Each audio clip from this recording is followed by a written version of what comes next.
ગુરુદેવની જય.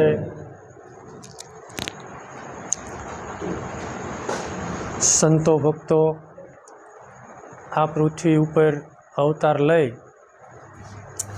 અને ધર્મનો પ્રસાર કરતા હોય છે, એટલે ધર્મનો ફેલાવો કરતા હોય છે, અથવા તો ભગવાન અવતાર લઈ અને આપણને ધર્મ સમજાવતા હોય છે કે સનાતન ધર્મ શું કહેવાય. કોઈ સંતોએ સનાતન ધર્મ કીધો, કોઈ સંતોએ નિજાર ધર્મ કીધો, કોઈ સંતોએ આત્મધર્મ કીધો. સનાતન ધર્મની અંદર કોઈ નાત જાતનું આવતું નથી કે ઊંચ નીચ પણ આવતું નથી. કોઈ સંતોએ કીધું છે કે ભક્ત બીજ પલટે ને યુગ જાય અનંત, ઊંચ નીચ ઘરે અવતરે હોય આખર સંતના સંત. મોમેડિયન સમાજ હોય તો ભલે, પછી હિન્દુ સંપ્રદાયના ભાઈ, હિન્દુ ધર્મના ભાઈ હોય તોય ભલે, હિન્દુ હોય કે મુસલમાન હોય. મુસલમાને તે હિન્દુ ધર્મ અપનાવી સતારશા બાપુ થયા, પછી મોરાર સાહેબના શિષ્ય થયા, દાસ હોથી સુમરો, આ દાસ હોથીને મોરાર મળ્યા. અનેક સંતો સનાતન ધર્મ અપનાવી અને આ પદને પામ્યા છે, જેને આત્મપદ કહેવામાં આવે છે. અને સર્વમાં શ્રેષ્ઠ ધર્મ હોય તો સનાતન ધર્મ છે. કોઈ સંતોએ રામદેવ પીર મહારાજે એને નિજાર ધર્મ કીધો છે, નિજ નામ આત્મતત્વ થાય. એટલે સંતોએ કીધું, રામદેવ પીર મહારાજે કીધું કે જૂના ધર્મ લ્યો જાણી મારા, ના તોરલ માનું છે, જૂના ધર્મ લ્યો જાણી મારા હરિજનો, જૂના ધર્મ લ્યો જાણી. જૂનામાં જૂનો ધર્મ હોય ને તો આદિ અનાદિનો તો આત્મધર્મ છે, સનાતન ધર્મ કદાચ કહેવામાં આવે. પછી રામદેવ પીર મહારાજે ધર્મ છે જૂનો હરજી નિજાર પંથ આદિનો, એમાં તમે મોટા મુનિવર થઈને માલો, ભક્તિ રે કરો તો હરજી તમે અગમ ભેદ જાણો. રામદેવ પીર મહારાજે આપણને એ ધર્મ સમજાવી ગયા. પછી એની વાણી હરભુજીને રામદેવજી મહારાજે પણ સમજાવી છે. હકે હાલો તમે વસન વિચારો, અવતાર કહે પીર રામદેવ, જુગ પહેલાનો અમર જોગી, પ્રેમ જળ એની પાંચ, લીલાને અલીલા રાણી પૂજે આ ધર્મ નિજાર. જે ધર્મે મેઘ વર્ષે છે અનરાધાર, ઇન્દ્રના ઘેરે અજમીરા રાણી પૂજે છે આ ધર્મ નિજાર. તો આત્મધર્મ અપનાવવા માટે, જેને કહેવામાં આવે જે ઘરે પહોંચવા માટે શ્વાસે શ્વાસનું ભજન કરવું.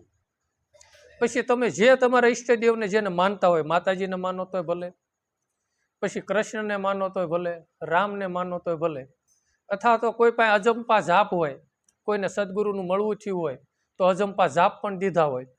હા, એટલે કબીર સાહેબ બાપે કીધું કે શ્વાસે શ્વાસે કર સુમિરન, જપો અજંપા જાપ, પરમ તત્વ હૃદય ધરો તો બ્રહ્મ સ્વરૂપે સૌ આપો આપ. પછી મૂળદાસ બાપુ પણ એમ ગાઈ ગયા કે આપે સો આતમ રામ જો, ખબર હોય નાનો હાલે ખોળતો, જીમ હિંડે ઝાંઝવાનું પાણી ડોળતો. પોતે જ આત્મ સ્વરૂપે છે, પણ આપણને એક અજ્ઞાનતાની ગાંઠ પડી જાય છે જીવાત્માની, કે આપણે એક જીવના રૂપમાં સીવી. એટલે મોટું અજ્ઞાનતા આપણા જીવનની અંદર એ છે કે આપણે એક મકાનને આપણે પોતે પોતાનું સ્વરૂપ માની બેઠા છીએ, પણ હકીકતમાં મકાન પોતે હોતા નથી. એટલે એ ભક્તિના માર્ગે, ભક્તિના પંથે હાલવામાં આપણને રામાયણ માર્ગદર્શન દે, અથવા તો શ્રીમદ ભાગવત તમે વાંચો તો એમાં એ જ તે વસ્તુ આપશે. પછી 4 વેદો વાંચો તો 4 વેદમાં એ આવશે કે તત્વમસી, એટલે જે તું ગોતેશ ને તે તું પોતે શું, તું શું ઘટમાં રહેવા વાળો. જો એ છતાંય આપણને જે સમજાતું ન હોય તો આપણે એવો વિચાર કરો કે કોઈ આપણી નજીક આવે એટલે કે ભાઈ મને માથું દુખે છે, મને પેટમાં દુખે છે, મારા પગ દુખે છે, મારું કહેવા વાળો તો માલિકોર બેઠો હોય છે ને.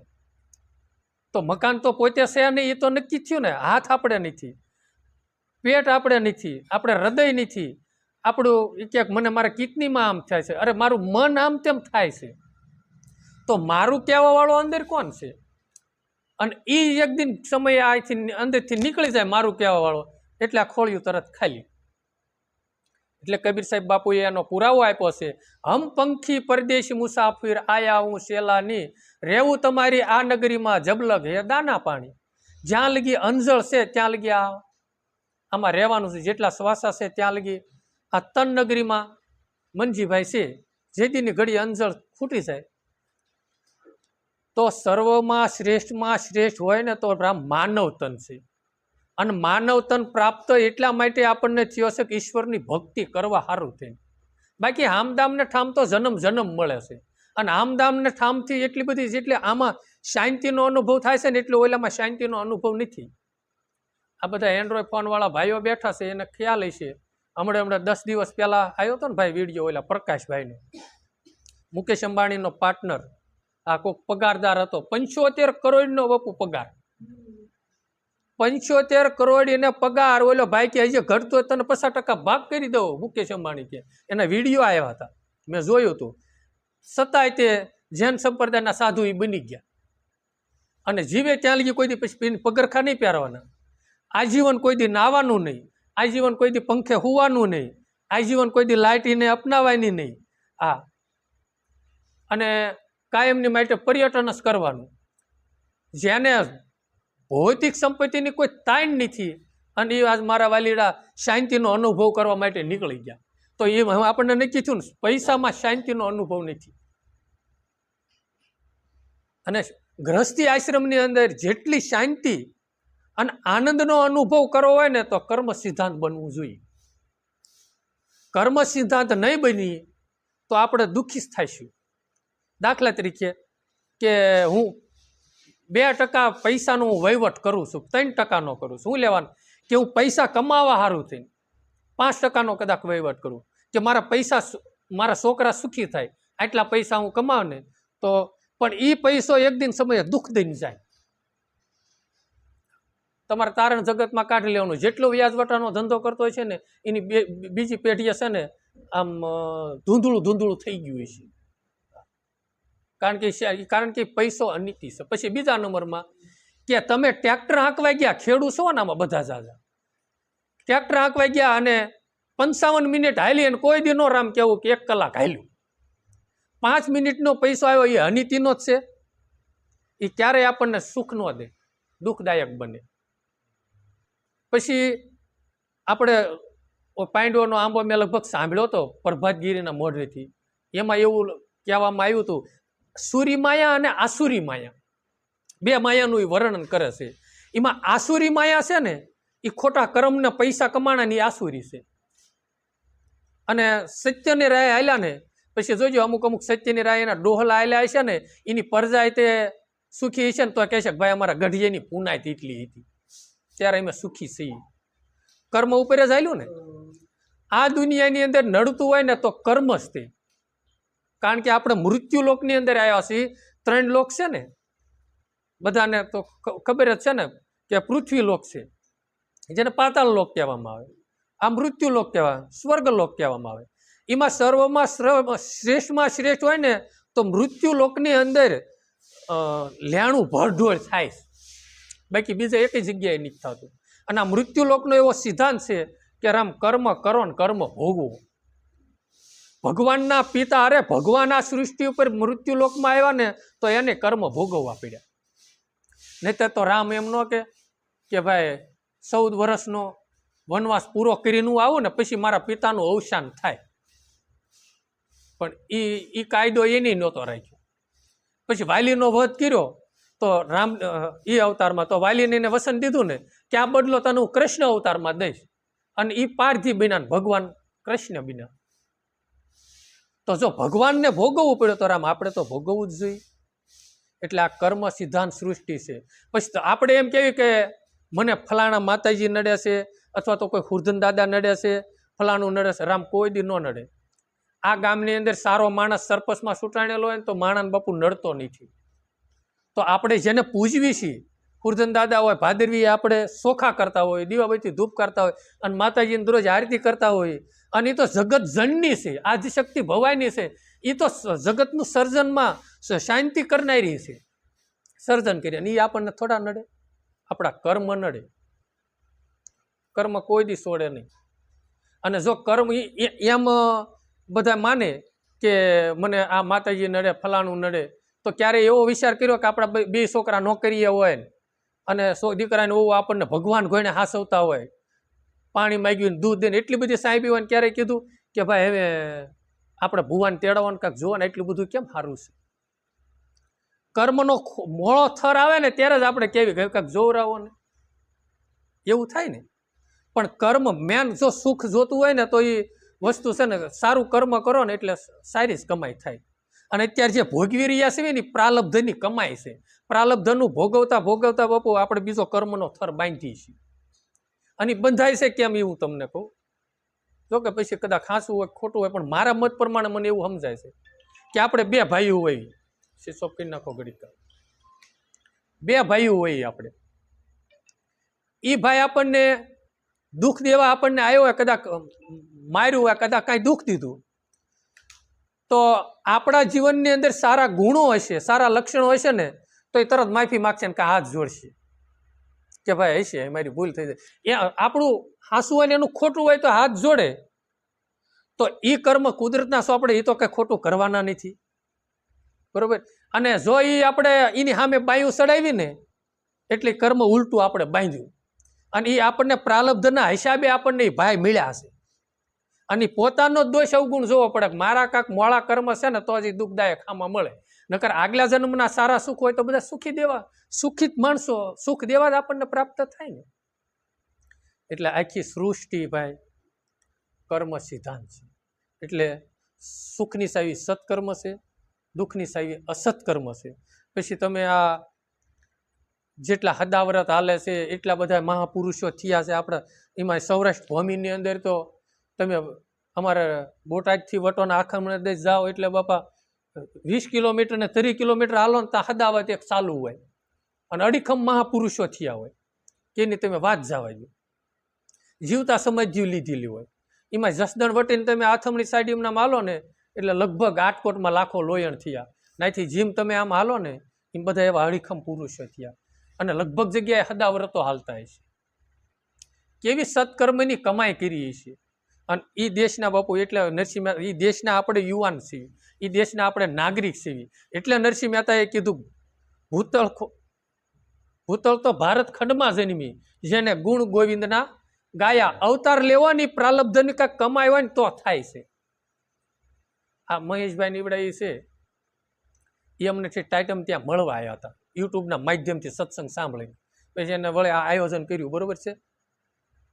આયોજન કરવું ને અને સારો વિચાર આવો ને બાપુ મહત્વનો છે. નકર તમારા ખિસ્સામાં લાખ રૂપિયા પડ્યા હોય ને પણ દરરોજ 10 રૂપિયાની બિસ્કિટના પડીકા લઈને કીડીયું પૂરવીની સારો વિચાર આવો ને એ મહત્વનો છે. ભાગ્ય વગેરે એ નથી થતું. ભાગ્ય જો બધા ખેડૂત છે 5 રૂપિયાનું એક બિસ્કિટ લઈને તમે કીડીયું દર પાસે નાખીને ઓલું કરો ને તો લગભગ મારા અંદાજ પ્રમાણે એક બિસ્કિટના પડીકામાં 5000 જીવો જમતા હશે, એટલી કીડીઓ ધરાઈતી હશે. કેવડો પરમારથ થયો. કરવું હોય ને પરમારથ તો થાય, સેવા કરવી હોય ને તો તમે ખેડૂત લોકો છો, વાડીએ હાલ્યા જાઓ ને કોકને નડે એવું ખાલી બોડીનું તીરખું હોય ને તમે લાકડી મારીને એક કરી નાખો ને તો એ સેવા જ છે. પાણો રસ્તામાં પડ્યો હોય ને તમે લઈને એક કરી મેકો ને તો એ સેવા જ છે. બધા માણસો બિચારાના હાલવાના જ છે. તમે યાત્રિકો નીકળે અને સેવા કરો એટલું પાછું એ સેવા જ છે, નથી એવું નથી, કરો. પણ તમે એવું માનો કે અમે કામમાંથી નિવૃત્ત નથી રહેતા કેમ સેવા કરવી, પણ પોતાનું અંતકરણ જેટલું શુદ્ધ હશે ને એટલું શુદ્ધ દેખાશે ને એટલી સેવા કરી શકશે. એટલે કર્મ ઉપર આખી આ સૃષ્ટિનું નિર્માણ થાય છે, સારા કર્મથી. અને આત્માનું ભજન કર્યા થકી માણસ 84માં છૂટે છે. અને આનું આ મન જો સત્યના પંથે બાપા ચડે તો ઠેઠ ઈશ્વરના દ્વાર લગી જવા દે, અને જો અવળા રસ્તે ચડે તો બાપુ ઠેઠ 84 લગી ધકેલે. આમાં મનાવાનું છે મનને, યોગી બનાવવાનું છે મનને જ. તે આ દેહ કદાચ આ તન છે, તન યોગી બને તોય ભલે અને ન બને તોય ભલે. કદાચ આ યોગી બની ગયો પણ મન યોગી ન બન્યું તો શું કરવાનું? ધ્યાનમાં બેઠો હોય તો આપણે કેમ થયું છે વાડિયા લાઈટ આવી છે કે નહીં આવી હોય, મન આપણું ત્યાં હોય ને. એટલે મનને જ યોગ્ય હોય. યોગનો અર્થ છે ને સીધી સાદી ભાષામાં બાપુ 2 વસ્તુ હોય ને એનું મિલન કરવું ને એને યોગ કહેવાય. આપણે ક્યાંક અનાસાએ ભેગા થયા નથી કહેતા ભાઈ આજે આપણે બેનો યોગ થઈ ગયો, અનાસાએ ભેગા થયા. એટલે જીવાત્માનું આત્મા સાથે મિલન કરવું, આત્માનું પરમાત્મા સાથે મિલન કરવું ને એ જ માનવ ધર્મનો હેતુ છે. અને મનુષ્ય દેહ એટલો બધો ઉત્તમ કીધો છે સંતોએ. મૂળદાસ બાપુએ તો ના લગી કીધું કે મનુષ્ય દેહ દુર્લભ, અતિ મોટા દેવને પૂરણ ભાગ્ય પમાય વટાવડા સિંહ વાટના માટે વાટે ને ઘાટે વીરા વિલંબ ન કીજીએ. દેવતાઓએ આશા કરીને બેઠા છે કે એકવાર મને આ મૃત્યુ લોકમાં મેકલ માનવ તન ધારણ કરીને તારી ભક્તિ કરું, અને આપણને પ્રાપ્ત થયો છે. સર્વેશો છે ને ખજાનો બધો ઘટ ભીતરમાં પડ્યો છે ને આપણે દોટ બારી છે. એટલે સવારામ બાપા એનો પુરાવો જ દીધો છે, પડ્યું છે ત્યાં ગોતે નહીં, અને ફરે શેટે શેટે વરદ તીર્થમાં બહુ ફરે ને જાય બધી રીતના બેટે સુરતા સુઘડને સમેટે જેના ઘટમાં સાહેબ બેઠે. શક્તિનું રૂપ તમારે જોવું હોય ને, આપણે જે કુળદેવીને માનતા હોય એને તમારે જોવા હોય ને, પ્રગટ જોવા હોય ને તો ધ્યાન ધરો એનું, તો અનાશય એનો પ્રતિબિંબ ને એનું રૂપ તમને અંદર દેખાય છે. પછી આપણે મંદિરે પગે લાગવા જઈએ ને એટલે સીધા જઈને આખું વીસી ન જવાય. તમે કૃષ્ણના મંદિરે જાવ તોય ભલે, માતાજીના મઢે જાવ તોય ભલે, પેલા છે ને એક ધારું નિરીક્ષણીને કરી લો જે મૂર્તિ હોય ને તે, પછી આખું વીસી જાવ ને એટલે એને હૃદયમાં કંડારવી પડે. હા, પછી એનું ધ્યાન તમે ધરો, એ મહત્વનું છે. નકર આખું વીસી જાય તો શું હોય ન દેખાય, એમાં ફાયદો શું થાય? એટલે મનુષ્ય દેહ ઉત્તમમાં ઉત્તમ 4 ખાણ્યું છે ને એમાં મનુષ્ય દેહ આપણે જરા ખાણીમાં આવી. જેટલા કાનવાળા જીવો હોય ને એ તમામની જળમાંથી ઉત્પત્તિ થાય. જળ ખાંડ, જરા ખાંડ, ઈંડ ખાંડ અને વનસ્પતિ, આ 4 ખાણ્યું સંતોએ વર્ણવી છે. એમાં જરા ખાણીની અંદર શ્રેષ્ઠમાં શ્રેષ્ઠ હોય ને તો માનવ તન છે. માનવ તને કરીને સદેહ કરીને બાપુ ઠેઠ ભગવાનના ધામમાં વહી ગયા. સતી મદાલશા થઈ, લગભગ વાતું સાંભળી છે. સતી મદાલશા એક થઈ, સતી હંસોયા થઈ અને સતી સાવિત્રી એક થઈ. સતી સાવિત્રીને બાપા એના પતિદેવ સૌધામ વહી ગયા અને સદેહ કરીને ઠેઠ ભગવાનના દરબારમાં જઈને એના પતિને પાછા લાવ્યા. એવી આપણા દેશની અંદર એવી નારીઓ થઈ. સતી હંસોયા માને 6 મહિનાના બાળક ભગવાનને બનાવી દીધા. દેવતાઓમાં બાપુ ઈર્ષા રહેલી છે, ભગવાનના ભક્તોમાં નથી પાછી હો. જો ઈર્ષા ન થઈ હોત ને તો આજ સતી હંસોયામાંની કસોટી ન થાત. નારદજીએ કીધું એ કે માતાજીને કે તમે શું સતીયું છો, પતિવ્રતા નારી તમે શું છો? કે મૃત્યુ લોકમાં એવી સતી હંસુયા છે. અને લક્ષ્મીજીને અને પાર્વતીને ઇન્દ્રાણીને તૈણીને ખેત થયો. તૈણી દેવતાઓને કીધું કે કસોટી કરો અને એનું સતીત્વ લૂંટો. ભોળાનાથે કીધું દેવી રહેવાય દો, એ સત્ય છે ને પતિવ્રતા નારી છે, એ છે જ તે, તમારી એમાં હાર થાય છે. છતાંય માતાજી માન્યા નહીં અને જો આવ્યા તૈણી ઋષિના રૂપમાં અને કીધું કે ભિક્ષાવૃત્તિ જોઈએ છે. માતાજી દેવા આવ્યા ને ત્યારે એને કીધું કે એમ નહીં, તમારા અંગ ઉપર વસ્ત્ર ન હોવું જોઈએ. કે કાંઈ વાંધો નહીં. અને એના યોગ બળથી તૈણી ભગવાનને 100 મહિનાના બાળક બનાવી દીધા અને પારણામાં પોઢાડ્યા. 6 મહિના સુધી ન ગયા. પછી નારદજી ગયા ને દેવીઓએ કીધું કે આ કે ભગવાન ગયા આજે આવ્યા નથી. એ કે એ ના રહ્યા, 100 મહિનાના બાળક છે, જાઓ સોડાવા હોય. આવ્યા તૈણી દેવીઓ એ કે તમે જીત્યા ને અમે હાર્યા. સતી હંસોયાને કે આ કે તમે પતિ અમને પાછા આપો. ત્યારે કીધું આ ઘોડિયામાં હુરતા છે, હવના ઓળખી લો. તૈણીનું એક જ રૂપ હતું, કોને હાથ અડાડવો? ત્યારે તૈણી દેવીઓ પગમાં પડી ગયા. અને પછી હતા ને એના અત્યારે જો એ સતી હંસુયાના છે ને ગુરુ દત્તાત્રી ભગવાન છે, ચંદ્ર છે અને દુર્વાસા મુનિ છે. ચંદ્રને સાયરોગ લાગ્યો ને એના સસરાએ હત્યેવી કઈના પરણાવી હતી. એમાં રોહિણી જે હતી ને, રોહિણી નામની, એને બહુ ચાહતા હતા. અને ઓલા એના પિતાને અરજ કરીને ફરિયાદ કરીને એટલે એના પિતાએ શ્રાપ આપ્યો દક્ષરાજાએ, તને સાયરોગ લાગુ પડે. અને એ ચંદ્રને સાયરોગ લાગુ પડ્યો. હજી જોઈજો એ કાળું ટપ્પું ચંદ્રની અંદર છે, એમ કે છે સંતો.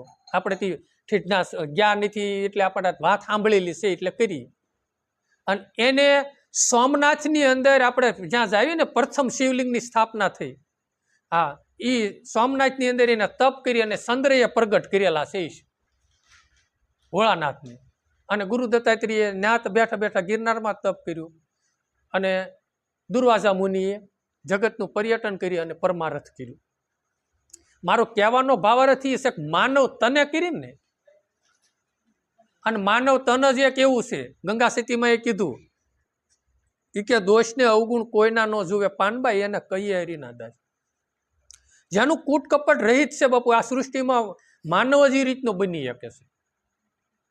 નરસિંહ મહેતા એના પુરાવા આપ્યા છે. વિષ્ણુ જંતો જેને કહીએ પીડ પરાયન જાણે, પર દુખે ઉપકાર કરે પણ મનમાં અભિમાની કોઈ દી ન લાવે. જેને ઈશ્વરની કાર્યની અંદર ઓરોતપ્રોત રહી પોતાનો ગ્રસ્તી આશ્રમ સંભાળી અને હરિનો રસ પીધો અને પાયો અને તમામ જેનું જે હતું ને એને હોપીની પોતે ભક્તિ કરી. એટલે જબુમાએ કીધું હરિજનોએ માયા હરિને સોંપી ભક્તિને માટે. જે કાંઈ છે છે ઈશ્વરની જ તે છતાંય આ અભાગી મન એવું છે ને તે ખંભે કોથળો લઈને આપણે રખડવી છીએ. આ દેહ આપણો નથી. જ્યાં લગી આનું ભાડું ભરવી છે ને ત્યાં લગી આપણા શ્વાસા જ્યાં લગી છે ત્યાં લગી છે. પછી તો આ દેહ તે આપણો સગો, આ દેહ છોડીને આપણે રવાના થવાનું છે ને. આ સૃષ્ટિની અંદર સાંભળાની આંખે જે દેખાય છે ને એ પછી દેહ છોડવાનો થાય છે ને ત્યારે કઈ વસ્તુ આવવાની નથી. અને આ બધું સાંભળાની આંખે દેખાય ને બધી ભગવાનની જ માયા છે, ભગવાનની જ રચના છે. અણુ અણુમાં પાછો બ્રહ્મ છે અને અણુ અણુમાં શક્તિ છે. એટલે કોઈ સંતોએ એની સ્તુતિ ગાઈ છે, વિશ્વમ ભરી અખિલ વિશ્વ તણી જનેતા વદનમાં વસજો વિધાતા. આખા વિશ્વમાં હોય ને તો અણુ અણુમાં શક્તિ તું રહેલી છે. ભગવાને અર્જુનને કીધું, હે અર્જુન, મારી વગર પાંદડું હલે એવું નથી, આ વ્યાપકમાં હું જ છું. તો આ શિવ અને શક્તિની જ રચના છે, જેને આદિશક્તિ ભવાની કહેવાય. માતાજી અને ભગવાનનો જ આ તમામ બધામાં ઈ જ રહેલો છે. પણ એની પ્રેક્ટિકલ અનુભૂતિ કરવી હોય તો ધ્યાન કરવું પડે, ભજન કરવું પડે અને પોતાના ઘટમાં ઉતરવું પડે તો થાય, નહીતર ન થાય. અને આપણે એવું માનીએ છીએ કે આ વસ્તુ મારી છે પણ એ નિત્ય આપણી નથી. આજ આપણી પાસે 500ની નોટ આવી છે તો કોકની પાસેથી આવી છે એટલે આવી ગણાય, અને કાલ કોકની પાસે પાછી જવાયની છે. નિત્ય તો છે નહીં. પછી તમે ગમે લો, ઘર ગ્રસ્તીમાં તમે ગમે એ વસ્તુ લો, આવેલો અમે જો આ અત્યારે મહેમાન તરીકે અત્યારે આવ્યા છીએ તો અમે કાંઈ નિત્ય થોડા રોકાવાના છીએ? 4 મહિના, 100 મહિના, કદાચ 12 મહિના પછી વળી અમારા ગામ જવાના. એમ આ સૃષ્ટિમાં છે ને આપણે આવ્યા છીએ મહેમાનના રૂપમાં. કોઈ 50 વર્ષનું આયુષ લઈને આવ્યા છે, કોઈ 80 વર્ષનું આયુષ લઈને આવ્યા, કોઈ 100 વર્ષનું આયુષ લઈને આવ્યા. પણ જેટલું આયુષ છે ને એટલું મહેમાનગતિ કરીને પછી પાછા રવાના. હારે વસ્તુ આવે છે ને એ રામ મહત્વની કમાઈ છે. સત્કર્મનો જથ્થો અને અસત્કર્મનો જથ્થો, આ બે જ જથ્થા હારે છે, બાકી નહીં. જે તમે કરો એવું પોતે ભોગવો છો. અને આમાં દીકરો આપણે અત્યારે આ મહેશભાઈ છોકરો કાંક ભણે છે તો પછી મહેશભાઈ નોકરી લે તો પછી ડિગ્રી એને ન કામમાં લાગે, એનો અભ્યાસ એને જ કામમાં લાગવાનો છે. એમ કર્મ કરે અને કર્મ ભોગવે. પછી એની એક કથા છે એવી, તમે બધાએ સાંભળી છે, વાલ્મીકી ઋષિની. વાલ્મીકી ઋષિને નારદજી મળ્યા અને કીધું આ તું લૂંટફાટ કર અને આ ચોરીનો ધંધો કર, કોની સારું? તાકે પરજા અમારા બૈરા છોકરા, તાકે એને પૂછ્યા તો એ કર્મમાં ભાગ પાડશે. તેને પૂછ્યું તાકે ના, અમે થોડા કર્મ ભોગવ્યું, તમે કરો તો તમે ભોગવો, અમે ક્યાં કહીશ તમે ચોરી કરો? તમે નીતિનું લાવીને અમને ખવડાવો, તમે ગ્રસ્તીમાં તમારે ખવડાવો તો અમને એ તમારો ધર્મ છે. અને જો નારદજી મળવાથી અને વાલ્મીકી ઋષિ થયા બાપુ. અને રામા અવતાર પહેલા એને રામાયણની રચના કરી નાખી. રામ અવતાર તો થયો જ નહોતો ત્યાં એને રામાયણ લખી નાખી આખી. કેવો મહાપુરુષ થયો! એ આપણા દેશની ભૂમિના ઋષિ છે. એ આપણા દેશની અંદર એના સ્વરના અણુ પરમાણુ બધી હજી રખડે છે. અને આ બધી ભૂમિમાં લગભગ સંતો ફરી ગયા છે પર્યટનમાં. કારણ કે એ સતયુગના મહાપુરુષો છે ને હજારો વર્ષ જીવતા હતા. સાંગદેવની હમણાં વાત કરતા 1400 વર્ષ સાંગદેવના હતા અને જ્ઞાનેશ્વર 14 વર્ષના હતા કે 16 વર્ષને એમ કાંક નહીં. એના ગુરુ એ બિનાતા સાંગદેવ. પછી ગાંધી રાજાના પુત્ર વિશ્વામિત્ર 60,000 વર્ષનું તેનું તપ હતું. આવા મહાપુરુષો થયા. અને કદાચ હજી જો ગળે ઘોટડો ન ઉતરતો હોય ને તો તમને સ્પષ્ટમાં એટલું સમજાવું કે જ્યારે હનુમાનજીને લંકામાં જવાનું હતું ને ત્યારે હનુમાનજીને જાંબુવને કીધું કે અત્યારે હું વૃદ્ધ થઈ ગયો છું એટલે હું સમુદ્ર ઓળંગી નહીં શકું. હનુમાનજી તમારામાં એક તાકાત છે, તમારી ઉર્જા એની જગાડી અને એની જ્ઞાન થયું. હનુમાનજી લંકામાં પહોંચી ગયા રામ અવતાર વખતે. પછી એના એ જાંબુવન કૃષ્ણ અવતારમાં પાછા હતા અને જાંબુવંતી કીના કૃષ્ણને વરાઈ હતી. એ આખી શ્રીમદ ભાગવતમાં એની કથા આવે છે. યુગ પલટો થઈ ગયો ને આખો, છતાંય મહાપુરુષો હતા. પછી રામ અવતાર થયો ત્યારે વિશ્વામિત્ર હતા, કારણ કે યજ્ઞ પૂરો કરવા સારું થઈને રામ લક્ષ્મણની માંગણી કરી હતી. પછી સતયુગની અંદર હરિશ્ચંદ્ર થયા, ત્યારે હરિશ્ચંદ્રનો પીછો વિશ્વામિત્રએ કર્યો હતો સત છોડાવવા સારું થઈ. ઓલે સત ન છોડ્યું અને છેલ્લે વિશ્વામિત્રની હાર થઈ. શેન મહાપુરુષો એટલે આપણે જો કેવો બહુ સંશય ન કરાય કે આટલું આયુષ હશે નહીં હોય. આપણે તો સાંભળ્યું, શાસ્ત્રો વાંચ્યા અને આપણે માની જ લેવાય ના, એમાં ક્યાં પૈસા ભરવા છે. હા હશે, હાસું હશે. અને અત્યારે માણસનું આયુષ હાવ ટૂંકું થઈ ગયું છે. આજે મેં ઓલા મહેશભાઈના સુડા સત્સંગ કરતા ક્યાંય તે વાત આવી હતી રામ, કે મેં મોરારી બાપુના મુખેથી એવું સાંભળ્યું છે કે ખોટું બોલવાથી પોતાનું આધ્યાત્મિક ઘટે છે અને પોતાનો શ્વાસ પણ, એનું આયુષ પણ ઓછું થાય છે. પછી ક્રોધ કરવામાં છે ને, તમારામાં બહુ ક્રોધ થઈ જાય ને તો આપણો સ્વર જે હાલે છે ને 66 આંગળ બારો હાલે છે. એટલે જેટલો સ્વર લાંબો બહાર હાલે ને એટલું આપણું આયુષ ઘટે.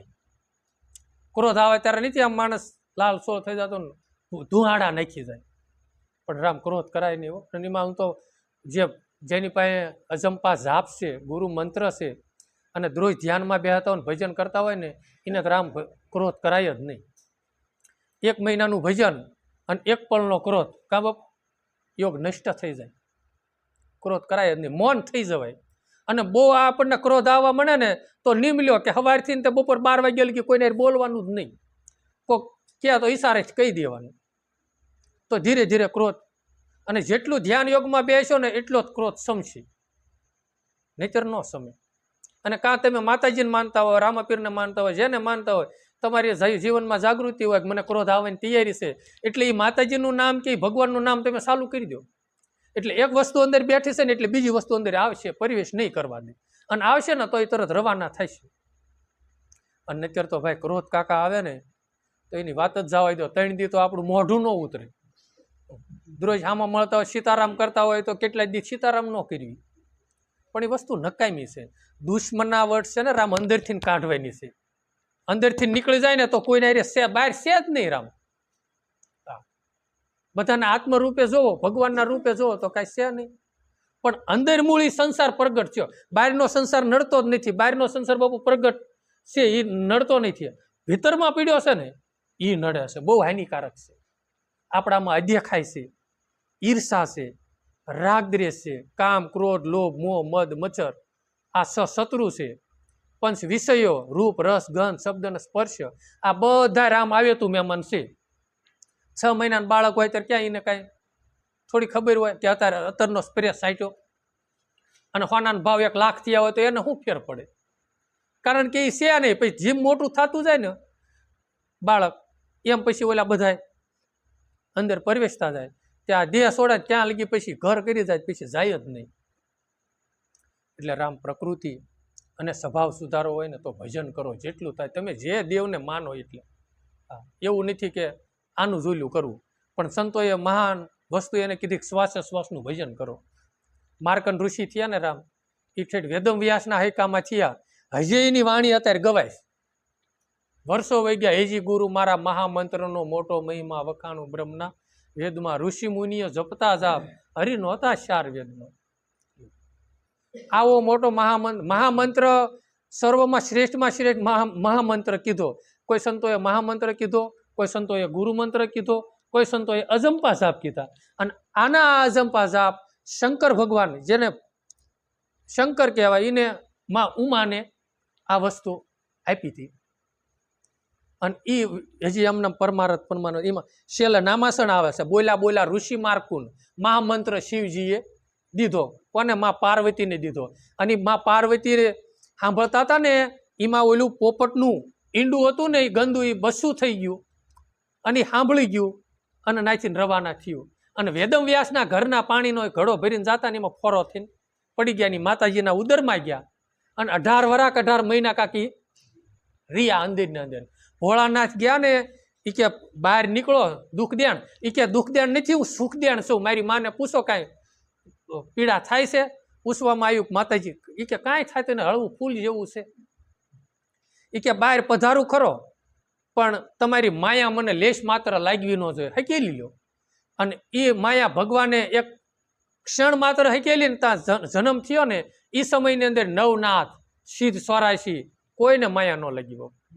સીધા 88,000 ઋષિ સીધા દિગંબર. આ વસ્તુ શેનેથી પ્રાપ્ત થાય છે? માનવ તનથી.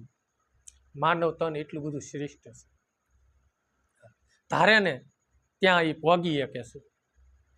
હમણાં આપણે આવ્યા ત્યારે ઓલા મહેશભાઈ કહેતા છોકરાએ કાંક કેસરનો અનુભવ વૈજ્ઞાનિક સંશોધન કર્યું, એની લો લગન એની મહેનત એટલી હતી ત્યારે ને.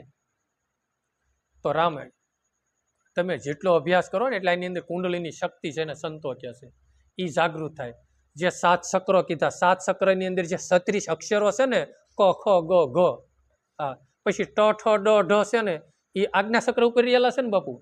હ અને સ છે ને બ્રહ્મચક્રની અંદર રિયેલા. આ અલગ અલગ જગ્યાએ એનું બધું આ અક્ષરધામની બાપુ ખોજ કરવાની છે. અને ધ્યાન યોગથી બધું થાય. 5 તત્વનો કલર તમારે જોવો છે, તત્વનો અનુભવ કરવો છે તો ધ્યાન યોગથી થાય. બાકી બહાર ગોતશો તો બુડી મરશો, નથી ઉગરવાનો આરો. મામદ કહે મન રૂપી મૃગલાને મારો, મનને પાછું વાળો. કબીર સાહેબ બાપુએ વાણીમાં કીધું છે કે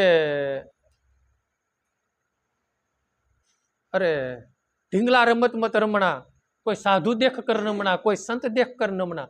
ડાબી જલે તો ઈંગલા, જમણી સલે તો પિંગલા, ડાબી જમણી દોનો જલે તો થાય સૂક્ષ્મણા. ઢીંગલા રમત મત રમણા એ છે ને નાડી જ્ઞાન છે. સૂક્ષ્મણામાં છે ને ભજન કરવાથી છે ને ઉર્જા આવે છે અને બમણું ભજન થાય છે. એટલે તમામ વસ્તુ છે ને આપણને માધ્યમ રાખ્યા ઈશ્વરે, પણ છે બધી ઈશ્વરની માયા. એટલે જબુમાએ કીધું કે હરિજનોએ માયા હરિને સોંપી, ભક્તોની માટે, એટલે ભક્તિને માટે. અને આપણે ઈશ્વરને સોંપશું ને, આપણા ઘરે છોકરાના લગ્ન હોય, પછી આપણા મોટા ભાઈ હોય એને વરાજાન બાપો બધું આપી દે, એટલે પછી એને જ કાંઈ ઉપાધિ જ નહીં ને. એ ગમે ના વાતુના ફણગા મારતા હોય, કારણ કે ઉપાધિ પછી મોટા ભાઈને હોય બધી. એમ મોટામાં મોટો જગતનો અધિપતિ આપણો શેઠ હોય તો સાંભળ્યો છે, બધું એને હોપી કે હા એ જે સમયે કામ કરતો જા ને હાક મારતો જા, કાંક ગીતાનો સંદેશ છે. પુરુષાર્થ કરતા જાઓ. લાભ હાનિ, જન્મ મૃત્યુ અને જ અને અબજ આ બધું ઈશ્વરને આધીન છે. આ વશિષ્ઠ મુનિએ ભાઈ ભરતને આ જ્ઞાન આપ્યું છે. જ્યારે વનમાં જાય ને ત્યારે ભરત રાજા તેડવા જાય છે અને ત્યારે કહે છે ભાઈ ભરત બધું વિધિ વિધાનને હાથ છે, એટલે કર્મને આધીન છે બધું, અને આ બધું ઈશ્વરને આધીન છે. એટલે આપણે ભક્તિ કરવી છે તો કાંઈ ઈશ્વરને.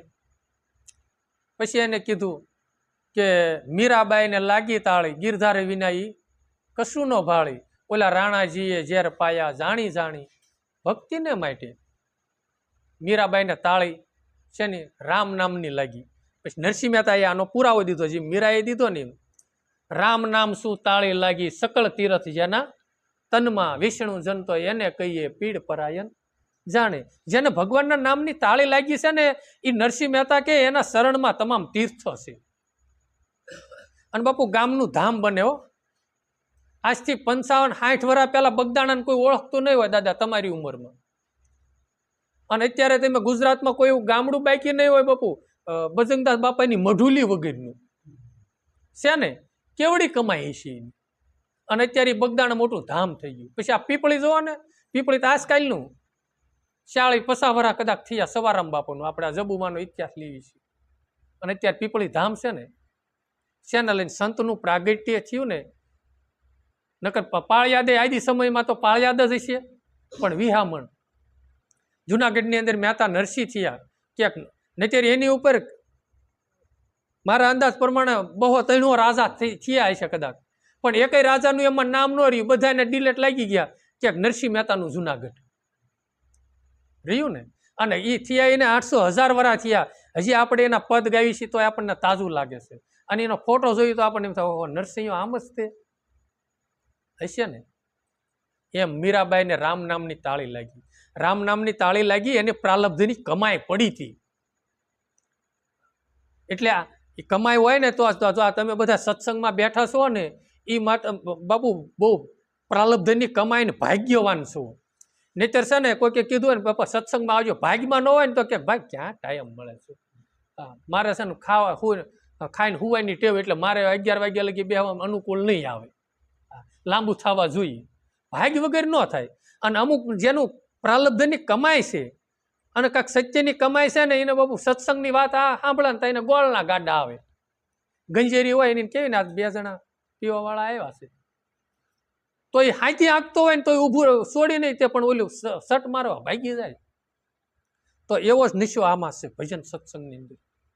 જો પછી જીવન કેવું રામ બને છે, હું તમને મારા ગુરુની કૃપાથી મારો પ્રેક્ટિકલ અનુભવ કહું છું કે પછી તમે સારા મોળા કાર્યની અંદર જશો ને પછી માણસો ગુણગુણ વાતો કરતા હશે ને તો તમને એ ભાવશે નહીં અને તમને મૂંઝવણ થવા મળશે. એમ થાય છે હાલો નહીં ક્યારે આપણે અહીંથી ઊભા થઈ. અને પછી જો એક મારી સમજણ પ્રમાણે છે જ હું કહું છું, તમે ગમે ના મોળા કામની અંદર બેહવા જાઓ ને તો ના જઈને સીધું કાં નેરનું પાણી આવ્યું કે નહીં, કેટલા મણીઓ ઉતાર્યો, એ ન કરો. આપણે શું લેવાનું જઈએ છીએ ત્યાં એની પાછળ આપણે ગયા છીએ ને તો જેને તમે આંખું ન બંધ કરો કાંઈ નહીં, જેને ભગવાનને માતાજીને માનો ને એને હેઠી નજર કરીને છે ને એને 10 મિનિટ એની પાછળ સ્મરણ કરો તો એ બાપુ જીવાત્માનું કાંઈક કલ્યાણ થાય અને બેહવા ગયા એ સાર્થક થાય છે. નહીતર તો ગામને ઓટે બે નહીં પંચાયત કરતા, ના બેઠકમાં જઈને એ જ પંચાયત કરવાની. આપણે સત્સંગી છીએ તો આપણામાં કાંઈક થોડોક વિવેક હોવો જોઈએ, એ ન કરાય. અને કરવા વાળા તો દાસી જબુએ કીધું ને, ધર્મ હારું ધરવું હોય માથું જ્યારે આવે દોડા દોડ, આવા નુરીજન અવનીમાં ઓછા, બીજા તો લાખો ને કરોડ. ભક્તિમાં જે બલિદાન દેવા વાળા હોય ગમે એ થઈ જાય, સત્ય સૂકવું નથી. એવા બાપુ કરોડોમાં કોક છે. તમે હરિશ્ચંદ્રનો પ્રસંગ ખાલી સાંભળો. આવી આખા રજવાડાનો રાજા, ચક્રવર્તી રાજા પાછો હરિશ્ચંદ્ર, અને વિશ્વામિત્રે એક કીધું કે હે હરિશ્ચંદ્ર, એકવાર કહી દે મેં 1.25 મણ સોનું તને દેવાનું નથી કીધું, આ કોણ જાણે છે, કોઈ ભાળતું નથી. એ કે કોઈ ભાળે તો ન ભાળે પણ મારો સર્વેશ્વર તો ભાળે છે ને. એ કે સત્યની હારું થઈને મેં પત્ની વેચી, પુત્ર વેચ્યા, પોતે હું વેસાણો. વિશ્વામિત્રને કે 1.25 મણ સોનું તમને દઈને જ રહીશ. અને દઈને રહ્યા પછી સતાય સત્ય ન સૂક્યા અને સતાય ભગવાનના કેવા ગુણગાન ગાયા. જ્યારે એને એક ખેમડો મસાણી ખરીદી કરી ગયા અને નાય બેઠો બેઠો ભગવાનને પોકાર્યા હરિશ્ચંદ્રે કે વાહ ભગવાન, તારી કેવી મારી માથે કૃપા છે. કે જ્યારે યોધ્યાની ગાદી ઉપર હું હતો ને તેથી મારા હુકમ પ્રમાણે મારું રાજ હાલતું હતું, અને આજ તે મને શમશાનની ગાદી આપી ને તો ના મારા હુકમ સિવાય કોઈ મળદું બાળી ન શકે. તો ભગવાનને બિરદાવ્યા ને, ભગવાનને એવો ઠપકો દીધો, હે ભગવાન તને તું થોડીક તો લાજ રાખ, હવે આ કાંઈ વિઢાત નહીં ને. અમુક ભક્તો વઢવા વાળા હતા, તારે 2 માન 2 બાપનો તારે કોઈ નહીં પડી હોય, દાસી જીવન કાંક વિઢ્યો. હા, હેજી મારી બુડતી બેડીના તારણ હાર, શામળિયા વેલેરી તું કરજે મારી વાર, એમાં એની કાંક કડિયું છે. તો એને પછી છેલ્લે જોઈ હરિશ્ચંદ્ર સત સૂક્યા નહીં. અને બીજા ખાલી પ્રસંગની આપણે કલ્પના એટલી કરવી કે સામે વિશ્વામિત્રે ઓલું નાગને સર્પદંશ કરાયો અને એ મળદું ખંભે ઉપાડી બાપુ ખાપણની ખોટું પડી. એકની એક હાડી હતી ઓઢવાની, એ અડધું ખાપણ કર્યું, અડધી ઓઢી અને લઈને શમશાનમાં ગઈ રાતના 12 વાગે. અને તોય તે હરિશ્ચંદ્રે એની પાસે કર માગ્યો કે મારા માલિકનો કર તો દેવો જ પડશે, સત્ય એ સત્ય, મને તું એક ખીચડી નહીં ખાવાની આપ ને તું 2 ટક કાઢી નાખીશ, પણ 1 પૈસો અને ખાપણ તો તારે દેવું જ પડશે. નહીતર તો એનો રોહિત તો એમના દીકરા હતા જ તે ને. સતાય વિશ્વામિત્રને નો શાંતિ થઈ અને ઇન્દ્રની આરાધના કરીને 12 મેઘ ખાંગા કરાયા. 12 મેઘ ખાંગા કરાયા. ઓલું મળદાને અગ્નિ જ્યાં એના તપોબળથી પ્રગટાવીને ત્યાં મળદું દરમોડાનું ને ત્યાં અગ્નિ ઠરી જઈ. અને ઈચ્છીને શાંતિ ન થઈ, કાશીનગરના રાજાના કુંવરને ગુમ કર્યો અને એને કાન ભંભેડ્યા કે ડાકણ છે ને એ તારા પુત્રને ખોળામાં લઈને અત્યારે ભરખી રહી છે, તારે જોવું હોય જા. અને ગયો ને તા કે હા. એને કૂતરો છૂટો કર્યો, ત્યાં કૂતરો હતો આંટો મારીને ઊંઘીને પાછો વી આવ્યો.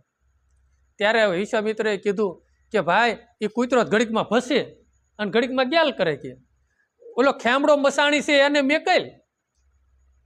અને એને મેકલ્યો કે હાલે ખેમડા ઓલી ડાકણ સામે બેઠીને એનું ધરથી મસ્તક જુદું કરી.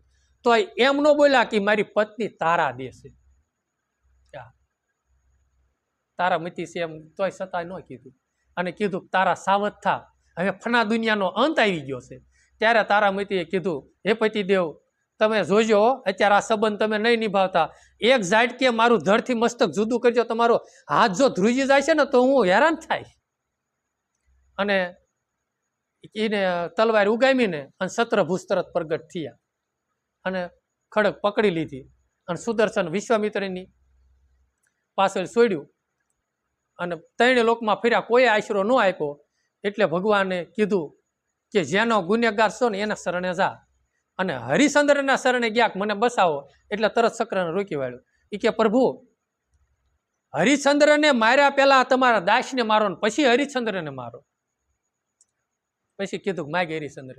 એ કે જન્મ જન્મ તારામતી જેવી મને નારી મળે, જન્મ જન્મ રોહિત જેવો પુત્ર મળે, અને જન્મ જન્મ જેવો મને વિશ્વામિત્ર જેવો ગુરુ મળે. એ કે ન મળ્યા હોત તો તમે ક્યાં મળવાના હતા? એટલે ગુરુ બીને ભવનિધિ તર નહીં કોઈ, ભલે શિવ વિરનસિંહ શારદાય હોય. આ વાત આ સાખી છે, સંત તુલસીદાસે લગભગ સોપાઈ ગાય છે. સબ બોલા ગોયણે કે નામ लिया इन्हें सब लिया सकल शास्त्र का भेद, बिना नामे नरके गया भले पढ़े सारे वेद. તમે 4 વેદના જ્ઞાતા થયા હો ને તો છતાંય તમારી પાસે જે નામ છે એ ન હોય તો એમ કહેશે કે 84 ખાંડનો અધિકારી છે અને ઓલો ગુરુના ચરણનો અધિકારી છે. ગુરુ એક વસ્તુ દેહ નથી હોય, એ પાછા સમજજો તમે. ગુરુ આદિ અનાદિના ગુરુ એક છે. અને જો એમ ન હોત ને તો આજ આપણને કોનું એવી વાણી છે આપણે દેવાજ પંડિતની છે, ગુરુ તારો પાર નો પાયો, હે પૃથ્વીના માલિક તમે તારો તો અમે તરીએ. જે બોલન હારો બોલી રહ્યો છે, જે ઘટો ઘટમાં ગુંજન કરી રહ્યો છે ને એ ગુરુ છે. આ દેહમાં રે, આ મકાનમાં જેમ મહેશભાઈ રહેશે અને અહીંથી નીકળી જાય તાળું મારી દે એટલે પછી ત્યાં કોઈ આવે નહીં, એમ આ મકાનની અંદર આપણે સહીએ ને અને ગુરુ આમાં છે ને એટલે આ હોંકારા કરી રહ્યા છીએ. અને અક્ષરધામ પોતાની ઘટની અંદર છે એટલે દાસી જીવન એનો પુરાવો પૂરે છે. ગુરુ ગોતો તો કાયામાં ગોજ્યો, શું કરું વાલાના વખાણ, 10મા મોલે મારો નાથ બિરાજે, રાખજો તમે ધોળી ધજાના પરમાણ. આ મને મારેલ મોહન બાણ, બાણે વિંધાણા પ્રાણ, શામળા તારી શોભાના વાલમ, તારી વાતુના. એની વાણી છે આખી.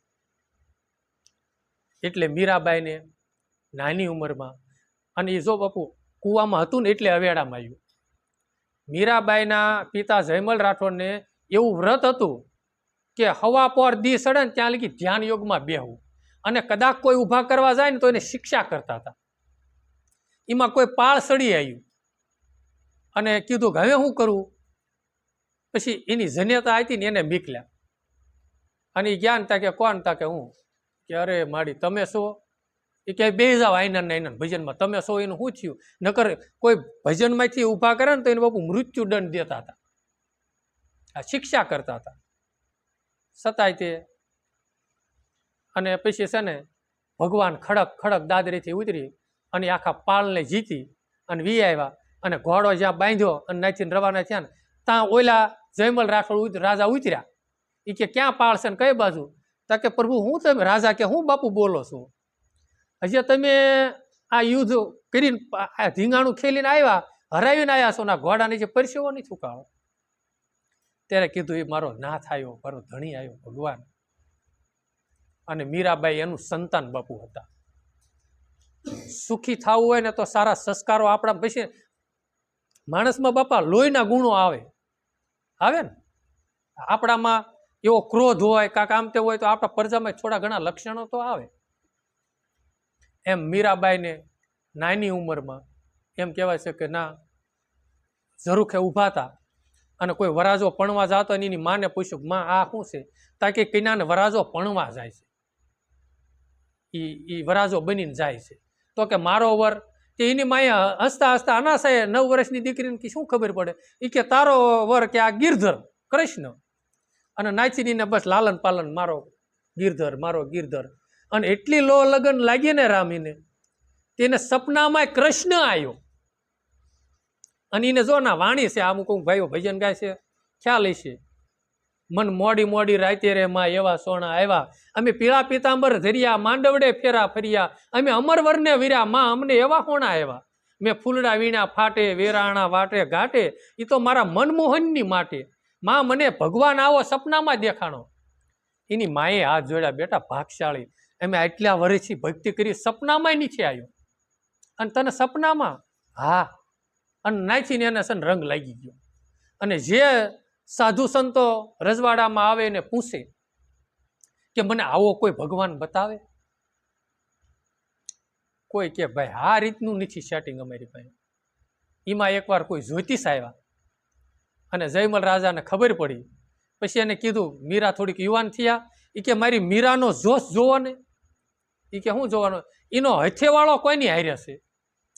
તે દાસ્યુને બોલાવીને કીધું રાજકુંવરીને લેતા આવો. એટલે લાવ્યા, એને પિતાજીને નમન કર્યા, વિવેકવાળા તો હશે. એટલે કીધું કે બોલો પિતાજી શું કામ છે? એ કે બેટા તારો હાથ આપ અને જોશ જોયો તારો કેવો હથેવાળો થાય. અરે બાપુજી, એ જોશ નથી જોવો, જોશી મારા જોશ રે જુઓ ને મને કેદાડે મળશે ગેલો કાન. મને એવો જોશ જોવો, મને ભગવાન કેદી મળશે. અને આપણે તો એવું જોવરાવાનું હોય કયો ને, મને ભગવાનનો કાંઈક મેળાપ થાય ઓઝવાણ કરો ને, કેદી થાય. અને હું તો રામ એ જ માગું છું, જો કહું કેવા મળી જાય તો કહું કે હવે આ કાંઈક સેટિંગ થાય તો સારું કીશે. મીઠાઈની પૂતળી મીઠામાં જ સમાય ને, નીર ભેળા નીર થાય. સવારામ બાપા એક ગાયેલું છે, મીઠાઈની પૂતળી આ નીર ભેળા નીર થાય, સ્વયંબર ગુરુજીના દેશમાં. એમ જેમાંથી નોખા પીડ્યા છે ને એમાં આપણે મળી જવું છે, આત્મા પરમાત્માનું મિલન થવું જોઈએ. એટલે મીરાએ કીધું, જોશી મારા જોશરે જુઓ ને કેદાડે મળશે કેલો કાન. સુખડું અમારું વાલા તલમગ જેવું, દુખડું મેરું સમાન. કેવડો મોટો એને વિયોગ ઈશ્વર પરિચય થયો છે, ન કરીને રજવાડા આપણે જેની પાસે દોડવી છે એની કાંઈ તાણી છે. રાજકુંવરી અને બે બાજુ પછી હગાઈ થઈ તો રાણાને ના રજવાડું નામે રજવાડું. એટલે મીરાને એટલે જબુમાએ કીધું, મીરાબાઈને લાગી તાળી, પછી ગિરધારી વિના એ કશું ન ભાળી. ઓલા રાણાજીએ ઝેર પાયા જાણી ભક્તિને માટે, બધું ખબર હોવા છતાંય રાણાએ એને ઝેર દીધા, છતાંય ઝેર હળાહળ પી ગયા. આપણે જોર કે રામ એકનો નિષેધ નથી કરવો. ઓલો કટોરો ઝેરનો દીધો હશે ને, એ મારો વાલીડો પસાવી ગયો હશે. અને જે શબ્દરૂપી ખોટા મેણા રૂપી ઝેર પાયા હશે ને, એ મીરા સહન કરી ગયા છે. એટલે મીરાએ ગાયું, રાણાજીને કહેજો ફરી ઝેર મેકલે, ઝેરને રીઝવવા વાલો મારો આવશે. હા, રાણાજીને કહેજો ફરીને ઝેર મેકલે. હા, એકરે ફેરામાં એનું નામાસણ છે. એકરે ફેરામાં મીરાબાઈ ઉજળા, ફેરે રે ફેરામાં ઘણો ફેર છે. એકરે ફેરામાં મીરાબાઈ ઉજળા, એથી લાગ્યા મીઠા ઝેર. રાણાજીને કહેજો તમે ફરી ઝેર મેકલે, તમે તાર કહેજો ભલે આવવા દે. અને મીરાને મારવાના પ્રયત્ન એની હાહુએ અને રાણાએ નહીં જેટલા કર્યા, છતાંય તે એના જીવનમાં કાંઈ પરિવર્તન ન આવ્યું. બસ મારો ગિરધર. પછી છેલ્લે અહીંથી દુઃખ પડ્યું ને ત્યારે રોહિદાસને પત્ર લખ્યો એના ગુરુને કે પ્રભુ આવી વિકટ પરિસ્થિતિ છે, શું કરવું? ત્યારે એને કીધું કે મીરા, ભગવાનને ભજતા જો દુઃખ પડે ને તો એ કુટુંબનો ત્યાગ કરી દેવો માણસનો, અને એથી જો હોય ને તો પ્રાંતનો ત્યાગ કરી દેવો, અને નથી નીકળી જવું. અને તરત મીરા આમ ઓલા ગોણે કે પાણી વગરનું માછલું તરફડિયા મારે અને જળમાં નાખે અને જીવ આવી જાય મીરાનું. અને નાચીને પછી જોકે આખું આખ્યાન બહુ લાંબુ છે, આપણે ટૂંકમાં કેવી. અને નાચીની સીધી દ્વારકા મીરાબાઈ નીકળી જાય છે. અને એ ભક્તિના પંથે જો છેલ્લે મીરા ભગવાનની મૂર્તિમાં સમાઈ જાય છે. આટલું બધું મારવાના પ્રયત્ન કરવા છતાંય તે નામ મીરાનું રહ્યું, પાછળના કોઈના નામ ન રહ્યા. અને મીરાબાઈએ પાછી પાની પછી ભક્તિ માર્ગની અંદર કરી નહીં. એટલે ગંગા સતીમાં એનો પુરાવો દીધો છે કે ભક્તનું કેવું મન હોય. મેરુ રે ડગે પણ જેના મનડા ન ડગે પાનભાઈ, ભલે ભાંગી પડે બ્રહ્માંડ, ગમે એ થઈ જાય નહીં. હા, આને સંતોએ મેરુદંડ કીધો. રામ બોલો મેરુ પર્વત તો કદાચ ડગે ન ડગે આપણે કાંઈ જોયો નથી, પણ ભજન કરતા કરતા કરતા જે ભજન કરતા હશે ને એને ખ્યાલ હોય કે મેરુદંડ સીધો રાખતા રાખતા રાખતા રાખતા થોડો, હા, જેને કરોડ રંજુ સંતો કે, કોઈ સંતોએ જેને બંકનાય પણ કહેવામાં આવે છે. એટલે આટલું દુઃખ દેવા છતાં જો એને પ્રાણ છોડી દીધો.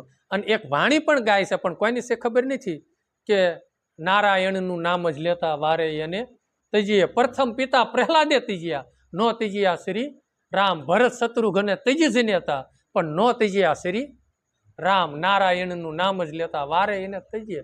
ભક્તિ માર્ગની અંદર કાંઈ અડચણ રૂપ વસ્તુ આવતી હોય ને તો એનો ત્યાગ થોડો કરવો.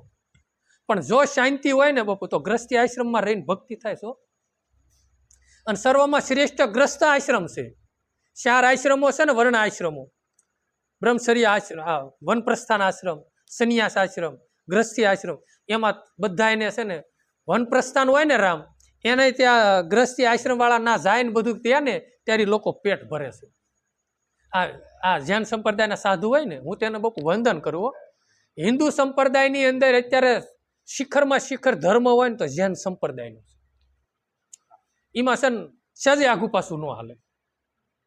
હેઠે હુવાનું એટલે આજીવન હેઠું સુવાનું, ઉઘાડ પૈકી હાલવાનું એટલે આજીવન ઉઘાડ પૈકી હાલવાનું. એના નિયમો 18 નિયમો છે. એ 18 નિયમ પાલન કરવાનું. અને આપણા હિન્દુ સંપ્રદાયને બીજામાં બધું હોતા હે ચલતા એવું બાપુ થાય ને, આ ક્યાં કોઈ ભાળે છે? સમજ્યા? એવું નથી રામ. જગતનો અધિપતિ છે, સર્વસ્વ બધું